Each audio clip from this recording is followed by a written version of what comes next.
মহাজন বললেন, বৈষ্ণব হইয়া হও নিরভিমান, জীবে দানিবে সম্মান, জানিবে কৃষ্ণ অধিষ্ঠান। মানুষে সম্মান দিলে সে সম্মান ঈশ্বরে মেলে, এ কথা সর্বশাস্ত্রে গায়। কবি চণ্ডীদাস যিনি আমাদের শিখিয়েছেন, তিনি সবার উপরে মানুষত্ব, তাহার উপরে নাই। স্বামী বিবেকানন্দ খুব সুন্দর একটা কথা বলেছেন, জীবে প্রেম করে যেই জন, সেই জন সেবিছে ঈশ্বর। মনে করুন আপনি ভগবানের সেবা দিয়ে গেলেন, অথচ আপনার বাড়িতে কেউ এলো, তাকে আপনি তাড়িয়ে দিলেন, তাহলে কি সেবা হবে বাবা? রামকৃষ্ণ কথামৃতে রামকৃষ্ণ ঠাকুর বলেছেন, তোমার বাড়িতে যদি কোনোদিনও কোনো অতিথি আসে, দুটো মিষ্টি না থাকলে অন্তত দুটো মিষ্টি কথা বলো। মনে করুন আপনাদের বাড়িতে অতিথি এসেছে মা, তাকে আপনি থালা ভর্তি মিষ্টান্ন দিলেন, আর মুখটাকে করে রাখলেন বাংলার পাঁচের মতো, সেবা হবে? সেবা হবে না। তাহলে সেবা করতে গেলে কি করতে হবে?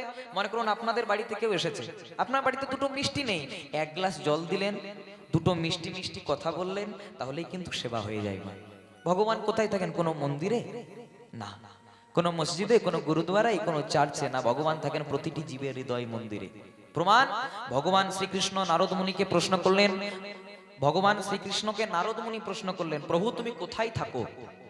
আমরা অনেকে জানতে চাই বাবা যে ভগবান থাকে কোথায়।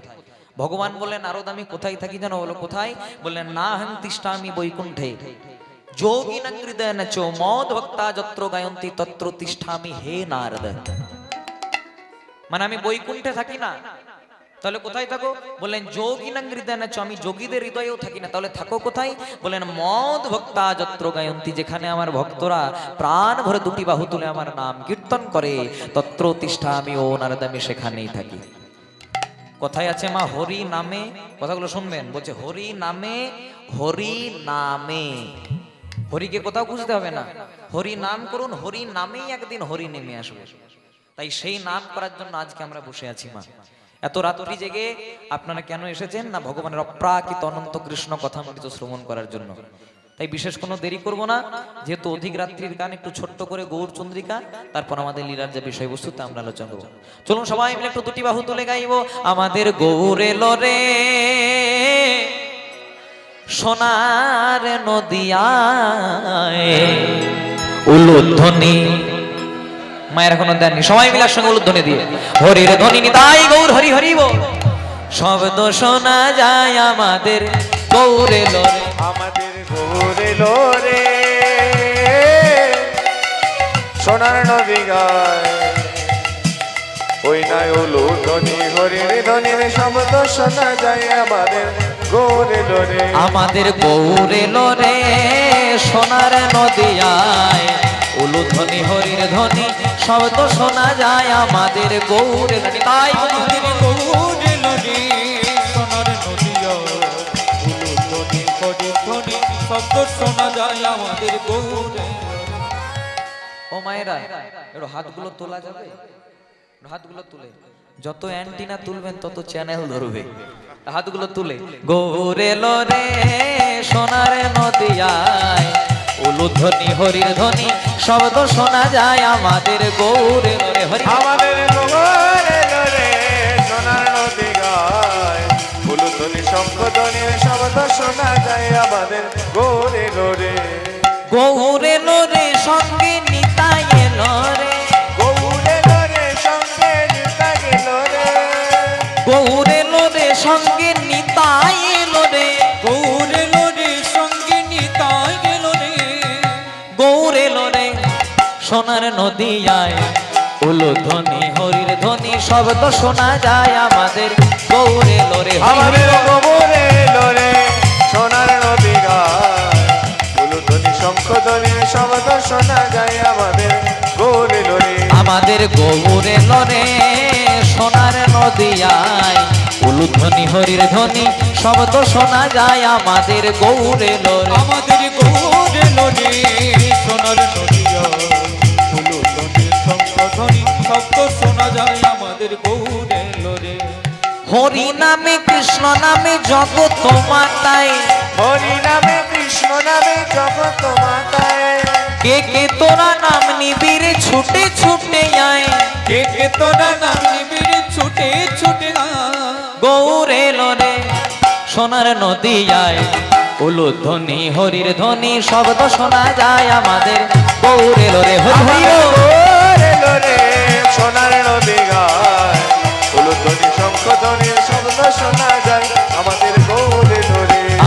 গৌরে লরে সোনার নদী যায় উলুধ্বনি হরির ধ্বনি শব্দ শোনা যায় আমাদের গৌরে লরে। আমাদের গৌরে লোরে সোনার নদিয়া উলুধ্বনি শঙ্খধ্বনি শব্দ শোনা যায় আমাদের গৌরে লোরে।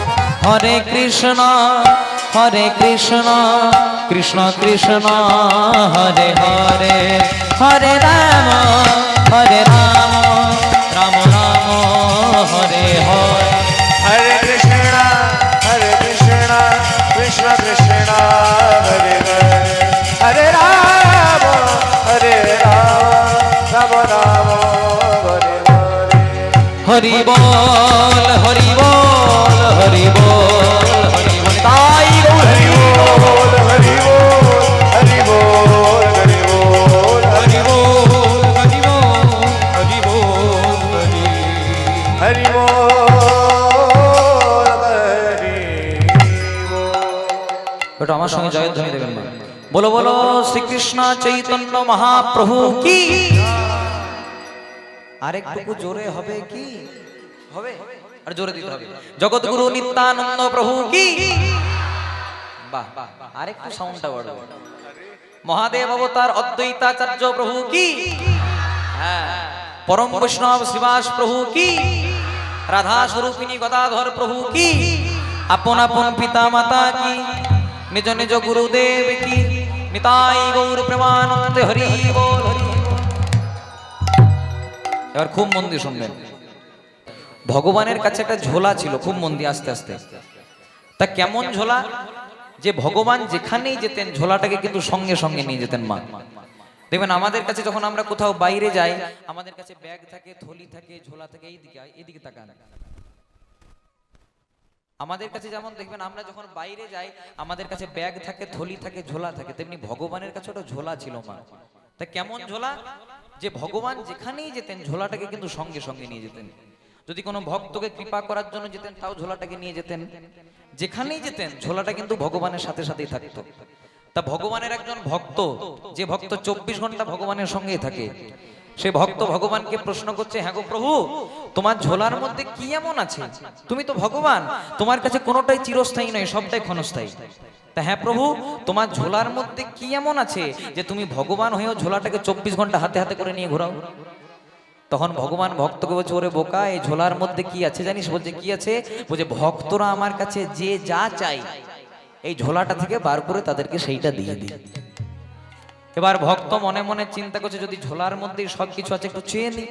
প্রভু, আমি যদি তোমার কাছে কিছু চাই এই ঝোলা থেকে দেবে? বলছে একবার চেয়ে তো দেখ, তুই 24 ঘন্টা আমার সঙ্গে থাকিস, তোকে না দেবো তো কাকে দেবো? বলছে প্রভু, আমার বড় টাকা পয়সার অভাব, অর্থের অভাব, একটু টাকা পয়সা দেবে? যেই না বলেছে টাকা পয়সার অভাব, ভগবান এই ঝোলা থেকে বার করে অনেকগুলো টাকা দিয়ে দিয়েছেন। যেই না টাকা পয়সাটি দিয়েছে বাবা, যে ভক্ত 24 ঘন্টা ভগবানের সঙ্গে থাকে সেই ভক্তের 1 মাস আর কোনো দেখাই নাই। জয় রাধে। ভগবান মনে মনে চিন্তা করছে, কি এমন দিলাম বাবা যে ভক্ত 24 ঘন্টা আমার সঙ্গে থাকতো সে ভক্তের 1 মাস দেখাই না। 1 মাস পরে সেই ভক্ত আবার এসেছে। তখন ভগবান বলছে, হ্যাঁ রে, আগে যে 24 ঘন্টা আমার সঙ্গে থাকতিস 1 মাস ছিলিস কোথায়? বলছে প্রভু, ওই যে টাকাগুলো দিয়েছিলেন না, সবগুলো খরচা করতে পারি নাই। কয়েকটা পাঞ্জাব ন্যাশনাল ব্যাংকে রেখেছি, কয়েকটা SBI ব্যাংকে রেখেছি, ওই রাখতে রাখতেই সময় চলে গেছে। জয় রাধে। বলছে তাহলে আবার কেন এসেছিস? বলছে প্রভু, টাকা পয়সা তো দিয়েছো, এবার যদি একটা ভালো দেখে ঘর করে দিতে খুব ভালো হতো। বলে ঘর চাই? এনে যা তোকে 1 তলা নয়, তোকে 2 তলা বিল্ডিং করে দিলাম। ভগবান মনে মনে চিন্তা করছে, টাকা পয়সা দিয়েছে, একটা 2 তলা ঘর করে দিয়েছে, আর কি আসবে? আবার এসেছে মা। বলছে প্রভু, টাকা পয়সা দিলে, একটা ঘর করে দিলে, কিন্তু আমার স্ত্রী বলছে ঘরটা ভালো হয়েছে, কিন্তু যদি একটু টাইলস মার্বেল লাগিয়ে দিতে আরো ভালো হতো। কোনোতেই শান্তি নাই মা, যত দিচ্ছে আরো চাইছে। বলে টাইলস মার্বেল লাগবে? এনে যা তোর ঘরের মধ্যে টাইলস মার্বেল লাগিয়ে দিলাম। এবার করেছে কি, টাকা পয়সা দিয়েছে, একটা 2 তলা ঘর করেছে, টাইলস মার্বেল লাগিয়েছে, সেই ভক্ত আবার 1 মাস পরে এসেছে। প্রভু, ঘর করে দিয়েছো, টাকা পয়সা দিয়েছো, ঘরের মধ্যে টাইলস মার্বেল লাগিয়ে দিয়েছো, কিন্তু আমার বড় ছেলেটা বলছে এই 8 ঘোড়া থেকে ঘুষ করা হেঁটে হেঁটে যেতে পারবে না, একটা গাড়ির দরকার। একটা গাড়ি দিলে ভালো তো। বলে গাড়ি চাইনি, যে তোকে গাড়িও দিলাম। টাকা পয়সা দিয়েছে, ঘর বাড়ি দিয়েছে, গাড়ি বাড়ি দিয়েছে। ভগবান মনে মনে চিন্তা করছে, আর বোধহয় আসবে না, আবার এসেছে মা। দেখুন কত চাওয়া পাওয়া আমাদের মতো মানুষের। বলছে প্রভু, সব তো দিয়েছো, কিন্তু সব জিনিসটা রাখার মতো মাথাতে বুদ্ধি নাই, একটু বুদ্ধি দিলে ভালো হতো। যা বুদ্ধি দিলাম। প্রভু একটু যশ দিলে ভালো হতো, যা যশ দিলাম। প্রভু একটু খ্যাতি দিলে ভালো হতো, যা খ্যাতি দিলাম। প্রভু একটু সম্মান দিলে ভালো হতো, যা সম্মান দিলাম। ভগবানের ঝোলাতে যা কিছু ছিল বাবা সব কিছু উজাড় করে দিয়ে দিলেন। সব কিছু দেওয়ার পরেও ভগবানের ঝোলাতে মোটে আর একটি জিনিস পড়ে আছে। সব দিয়েছে আর মোটে একটা জিনিস পড়ে আছে। তখন ভক্ত বলছে, প্রভু সব তো দিলে, আর তো মোটে একটা জিনিস, ওইটাও দিয়ে দাও। বলছে, হ্যাঁ রে বাবা, তোর যে কোনোতেই শান্তি নাই, যত দিচ্ছে আরো চাইছিস, এত শব্দ দিলাম আর কি করবি? বলছে, না মোটেই তো আর একটা জিনিস, ওইটাও দিয়ে দাও। বলছে, শোন, তোকে সব দিয়েছি কিন্তু এই জিনিসটা দিতে পারবো না। বলে, কেন? কারণ এই জিনিসটা যদি তোকে দিয়ে দিই, তুই আর কোনোদিন আমাকে ডাকবি না, তুই আর আমি সমান সমান হয়ে যাবো। বলছে, ঠিক আছে, দিতে হয় না, একটু বলে তো দাও। কি আছে? বলছে, বলতে পারি। বলছে, কি আছে? বলছে, শোন, তোকে টাকা পয়সা দিলাম, তোকে গাড়ি বাড়ি দিলাম, তোকে জমি সম্পত্তি দিলাম, জগতের সব অশান্তিগুলো তোকে দিলাম, কিন্তু একটা জিনিস দিই নাই বাবা, যেটা আমি সচরাচর কাউকে দিই না, যে জিনিসটার নাম হলো শান্তি। নিতাই গৌর প্রেমানন্দে হরি হরি বল। ভগবান শান্তি সবাইকে দেয় না মা। মনে মনে করুন কেউ কোটি কোটি টাকা রোজগার করে, কিন্তু যতক্ষণ না রাত্রিবেলায় 2 টাকার ঘুমের ট্যাবলেট খায়, ঘুম হয়? তাই ভগবান শান্তি সবাইকে দেয় না। শান্তি দেয় কাকে? শান্তি দেয় শুধুমাত্র ভক্তকে। ভগবান মনে মনে চিন্তা করবে, যে ভক্ত নিরন্তর আমার নাম করে, হয়তো তাকে টাকা পয়সা না দিলাম, হয়তো তাকে গাড়ি বাড়ি না দিলাম, অন্তত মনে শান্তিটা দিই। আর সেই শান্তি পাওয়ার জন্য আজকে আমরা রাত্রি জেগে বসে আছি। তাই চলুন সবাই মিলে একটু দুটি বাহু তুলে গাইবো। বলে, ধরো লও ধরো লও, লও রে কি শরীর প্রেমে নিতাই ডাকে আয়। ধরে লাও ধরে লাও, ধরে লাও রে কিশোরীর প্রেম নিতাই ডাকে আয়। ধরো লও ধরো লও, লও রে কি শরীর প্রেমে নিতাই ডাকে আয়। ধরে লাও ধরে লাও, ধরে লাও রে কিশোরীর প্রেম নিতাই ডাকে আয়। নিতাই ডাকে আইবো তোরা গৌর ডাকে আয়। নিতাই ডাকে আইবো তোরা গৌর ডাকে আয়।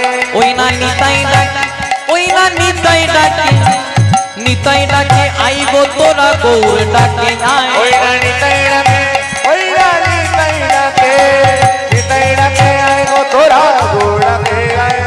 শান্তিপুর ডুবো ডুবো নদে ভেসে যায়। শান্তিপুর ডুবো ডুবো নদে ভেসে যায়। শান্তিপুর ডুবো ডুবো নদে ভেসে যায়। শান্তিপুর ডুবো ডুবো নদে ভেসে যায়। ধর লও ধর লও, লও রে কিশোরীর প্রেমে নিতাই ডাকে আয়। ধরে লাও ধরে লাও, ধরে লাও রে কিশোরীর প্রেম নিতাই ডাকে আয়। ধর লও ধর লও, লও রে কিশোরীর প্রেমে নিতাই ডাকে আয়। ধরে লাও ধরে লাও, ধরে লাও রে কিশোরীর প্রেম নিতাই ডাকে আয়। দেখুন মায়েরা, আজকে এই যে আমরা কীর্তন শুনতে বসেছি, আমাদেরকে প্রথমে জানতে হবে কলিযুগে কীর্তন প্রথম করেছিলেন কে, আর কলিযুগে কীর্তনটা প্রথম শুনেছিলেনই বাকি। আমরা তো কলির জিম্মা। কৃতে যোদ্ধায়তে বিষ্ণু ত্রেতায়াং যজতে মুখই তাপরে পরিচর্যায়াং কালো তদহরি সংকীর্তনা। অর্থাৎ সত্য যুগে ভগবানকে পাওয়ার উপায় ছিল ধ্যান করা। ত্রেতায়াং যজতে মুখই, যখন সত্য যুগ থেকে ত্রেতা যুগ এলো বাবা, তখন ধ্যান রইল না। ত্রেতায়াং যজতে মুখই, অর্থাৎ ত্রেতা যুগে ভগবানকে পাওয়ার উপায় হলো যাগযজ্ঞ করা। দ্বাপরে পরিচর্যায়াং, অর্থাৎ দাপর যুগে ভগবানকে পাওয়ার উপায় হলো সেবা পূজা করা বা পরিচর্যা করা। কিন্তু যখন কলিযুগে এলেন, তখন না থাকলো ধ্যান, না থাকলো যাগযজ্ঞ, না থাকলো সেবা পূজা, শুধু একটাই জিনিস না, গোলকের গোপনের বস্তু হরিনাম সংকীর্তন। তাহলে এই যে হরিনাম সংকীর্তন, এটা কলিযুগে প্রথম গেয়েছিলেন কে, আর প্রথম শুনেছিলই বা কে? এই কলিযুগে যিনি প্রথম কীর্তন করেছিলেন, তিনি হলেন ব্রহ্ম শাপগ্রস্ত রাজা পরীক্ষিত, যিনি প্রথম কীর্তনটা শুনেছিলেন। আর প্রথম কীর্তন গিয়েছিলেন কে না, ব্যাসদেব পুত্র ছিল সুখদেব গোস্বামী। এই পরীক্ষিত ছিলেন কে, যিনি কীর্তনটা প্রথম শুনেছিলেন? এই পরীক্ষিত ছিলেন অর্জুনের পুত্র অভিমন্যু, আর অভিমন্যুর পুত্র ছিল পরীক্ষিত। কীর্তনটা শুনেছিলেন কিভাবে, একটু মন দিয়ে শুনবেন। একদিন রাজা পরীক্ষিত মৃগয়া করতে গেলেন বা শিকার করতে গেলেন। শিকার করতে করতে করতে করতে রাজা পরীক্ষিতের একটু জল পিপাসা পেয়ে গেল, মানে জল তৃষ্ণা পেয়ে গেল। এবার রাজা পরীক্ষিত করলেন কি, চতুর্দিকে খুঁজতে লাগলেন যে কোথায় আমি জল পাবো। এবার চতুর্দিকে খুঁজতে খুঁজতে কোথাও যখন কিছু পেলেন না, তখন দেখতে পেলেন একজন মুনি, শাস্ত্রে যার নাম পাওয়া যায়, যার নাম ছিল শ্রমিক মুনি। এই শ্রমিক মুনি ধ্যান করছেন, ধ্যানস্থ অবস্থায় বসে আছেন। ধ্যান করতে করতে রাজা পরীক্ষিত প্রশ্ন করলেন, মুনিবর আমার বড় জল পিপাসা পেয়েছে, আমাকে একটু জল দেবেন? কিন্তু মুনি তো ধ্যান করছেন, মুনি শুনতে পেল না।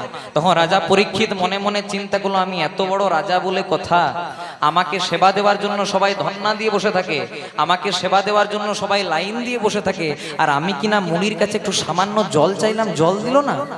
তাই রাজা পরীক্ষিত করলেন কি, এই যে আপনাদের তরফ থেকে আমাকে একটা খুব সুন্দর রজনীগন্ধার মালা দেওয়া হয়েছে, এমনি একটা মরা সাপ পড়েছিল কিছু দূরে, ওই মৃত সর্পটাকে শ্রমিক মুনির গলাতে মালার মতো করে পরিয়ে দিলেন।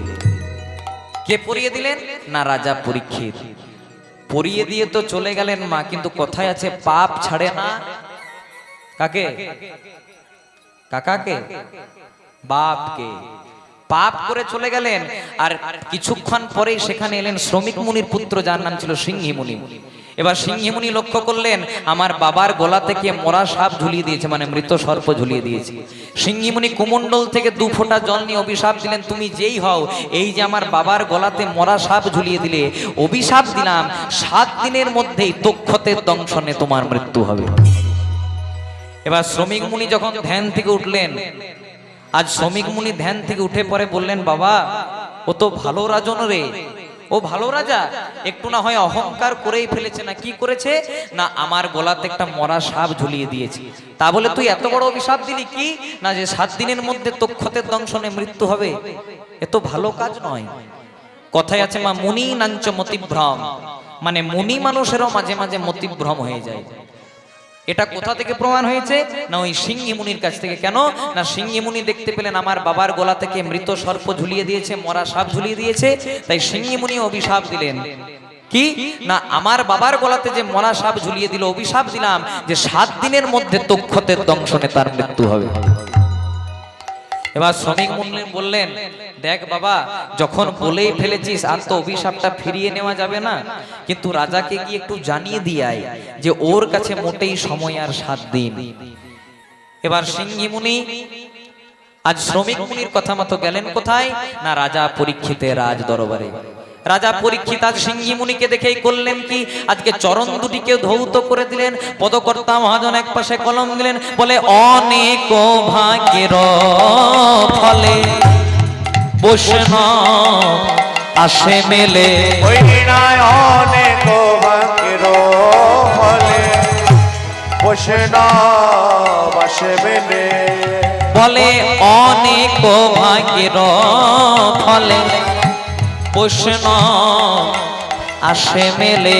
ওই নাই অনেক ভাগ্যের ফলে বৈষ্ণব আসে মেলে। ঘরে হয় বৈষ্ণব সেবা, ওই ঘরে হয় বৈষ্ণব সেবা। ওই না ঘরে হয় বৈষ্ণব সেবা। ওই না ঘরে হয় বৈষ্ণব সেবা। ও কি না দিয়ে বৈষ্ণব সেবা।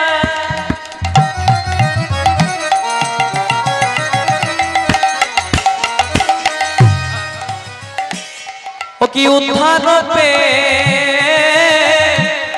পেয়েছে কে মা? ওই না দিয়ে বৈষ্ণব সেবা। উদ্ধার পেয়েছে কেবা। তারে সাক্ষী যুধিষ্ঠির রাজন গো, তার সাক্ষী যুধিষ্ঠির রাজন। ওই না তার সাক্ষী যুধিষ্ঠির রাজন গো, তার সাক্ষী যুধিষ্ঠির রাজন। বলে বৈষ্ণব সেবা করো আয়োজন। বৈষ্ণব সেবার করো আয়োজন, বলে বৈষ্ণব সেবা করো আয়োজন। বৈষ্ণব সেবার করো আয়োজন, আবার দিয়ে মন প্রাণ সব সমর্পণ, বৈষ্ণব সেবার করো আগমন। ওই না দিকে মন প্রাণ সব সমর্পণ, বৈষ্ণব সেবার করো আয়োজন। খুব মন দিয়ে শুনবেন মায়েরা, রাজা পরীক্ষিত গেছিল শিকার করতে। রাজা পরীক্ষিতের একটু জল পিপাসা পেয়ে গেল। জল পিপাসা পেয়ে শ্রমিক মুনিকে বললেন, মুনিবর আমাকে একটু জল দিন।